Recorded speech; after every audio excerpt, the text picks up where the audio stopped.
Existem estudos, né? Estudos muito bons. Inclusive, quero dar o parabéns aqui para o Júlio Croda, para o Otávio Ranzani, para uma galera que participou de um estudo muito legal que avaliou a efetividade da Coronavac em idosos, em que eles avaliaram um parâmetro, né, uma variável no desfecho primário, se eu não me engano, que era sobre casos, né? Casos sintomáticos, se eu não me engano.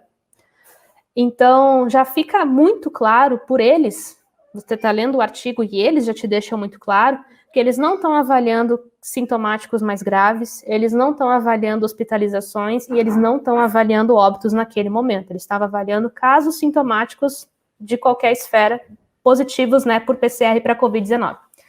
E aí, eles viram que a efetividade, daí, já que é um estudo de uma população, com uma base populacional, tinha uma efetividade bem legal, inclusive mais alta do que o valor de eficácia para uma população que vai mais ou menos até os seus 60, 70 e pouquinhos anos, que de 70 até 75 por aí, a gente vê que essa eficácia fica lá por 49%, mas 49, 50, né, é um ajuste, né, uma questão, são números, né, muito próximos nesse caso. E o que realmente assustou muita gente foi a eficácia em pessoas realmente mais velhas, né, de 80 anos para mais, em que ficou 28%. Então, assim, ó, primeira coisa, é um dado inicial, eles deixam claro, né, que é um dado que precisa ser complementado e que, além disso, eles estão avaliando um parâmetro específico. A gente está vendo, né, por N aspectos que precisam também ser complementados, porque essas variáveis também sofrem de vieses, né? Que existe uma proteção, uma redução na taxa de óbitos. A gente está vendo isso no Chile também. O Isaac mostrou agora, a gente viu no Chile. E aqui no Brasil a gente está vendo também. Mas a grande questão é, a maior parte dos idosos, por exemplo, que se vacinaram com a AstraZeneca, estão tomando a segunda dose agora. Os da Coronavac já tomaram sua segunda dose, né? Mas o que acontece quando a mobilidade está alta? Vou visitar o meu avô que está vacinado com as 2 doses. Vou fazer um churrasco no domingo com a minha avó, porque ela está vacinada com as 2 doses. Então, a gente, além de ter um aumento da mobilidade, tem essa falsa sensação de segurança de, por estar vacinado com 2 doses, podemos, né, finalmente abraçar e ficar junto das pessoas que a gente gosta e preza tanto. E aí a gente começa a criar brechas, porque a vacina reduz risco, mas ela não abole esses riscos quando a transmissão está muito alta. Então, a mesma avó ou avô estando vacinados com as 2 doses, eles ainda têm um risco de pegar a doença, menor do que se eles não tivessem vacinados. Se eles pegarem a doença, eles ainda têm um risco de agravar, muito menor do que se eles não tivessem vacinados. Então, assim, ó, esse dado de 28%, ele é muito importante. Ele é muito importante, vejam bem. Mas ele não está abraçando toda a história. E eles deixam muito, muito, muito claro isso, assim, muito claro mesmo, né? E eles trazem uma discussão que o Bruno Filardi também trouxe nas redes sociais dele, que é, devemos aplicar a terceira dose nesse grupo onde a efetividade é mais baixa? E, novamente, é uma decisão de saúde pública, mas é uma decisão que ela tem que ser tomada baseada em dados concretos, né? Onde a gente vai ver realmente uma taxa maior de mortalidade ou aumentando nesse grupo, né? E aí a gente precisa proteger realmente mais.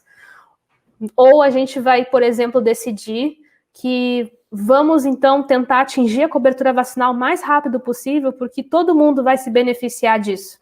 Isso é uma outra decisão também, né?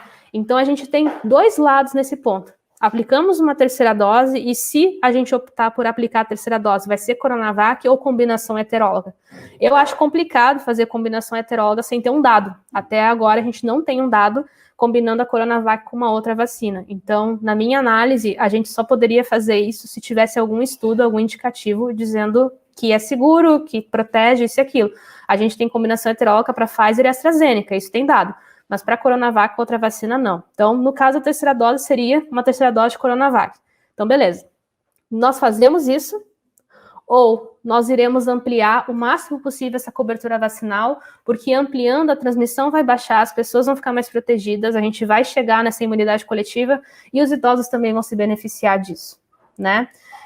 Então, independente do que a gente escolher, independente se nós formos para o caminho da terceira dose ou para o caminho mais focado, porque todos eles estão focando na cobertura vacinal, né? Mas ou nós vamos realmente focar as ganhas na cobertura ou na terceira dose, independente do que a gente escolher, a gente tem um problema muito sério que é a transmissão.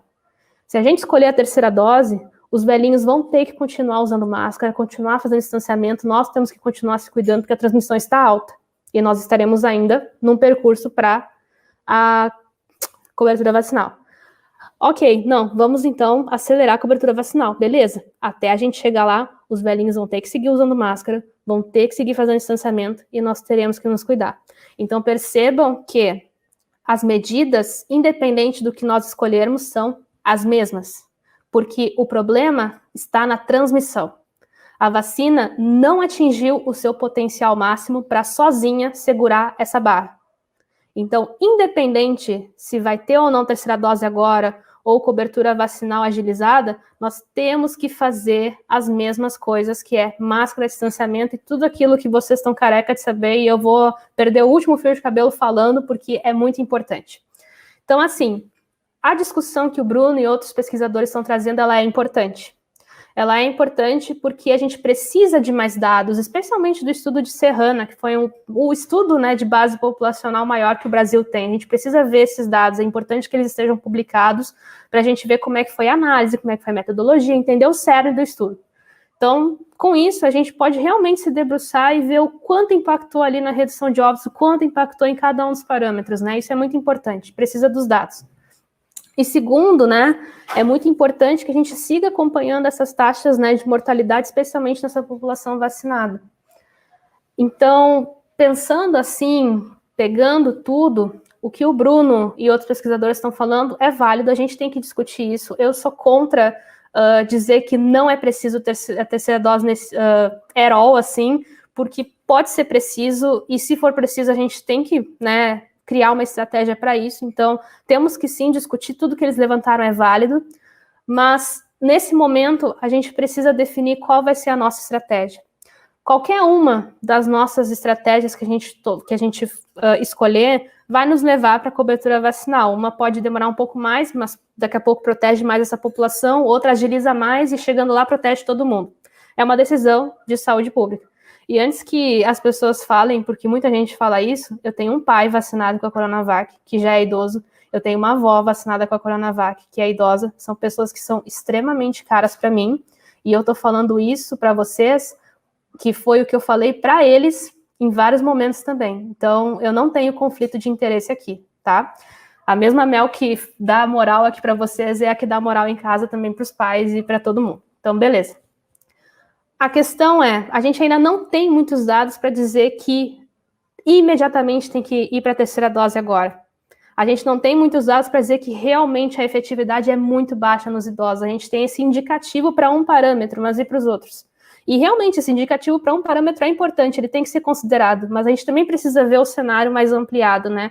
Porque daqui a pouco, se estiver realmente ajudando a reduzir os óbitos, a gente pode daqui a pouco optar pela cobertura vacinal mais rápido, porque no fim vai proteger todo mundo, ou vice-versa. Enfim, percebam que é uma decisão de saúde pública e não vai mudar os nossos comportamentos que devemos ter até atingir esse valor da cobertura vacinal.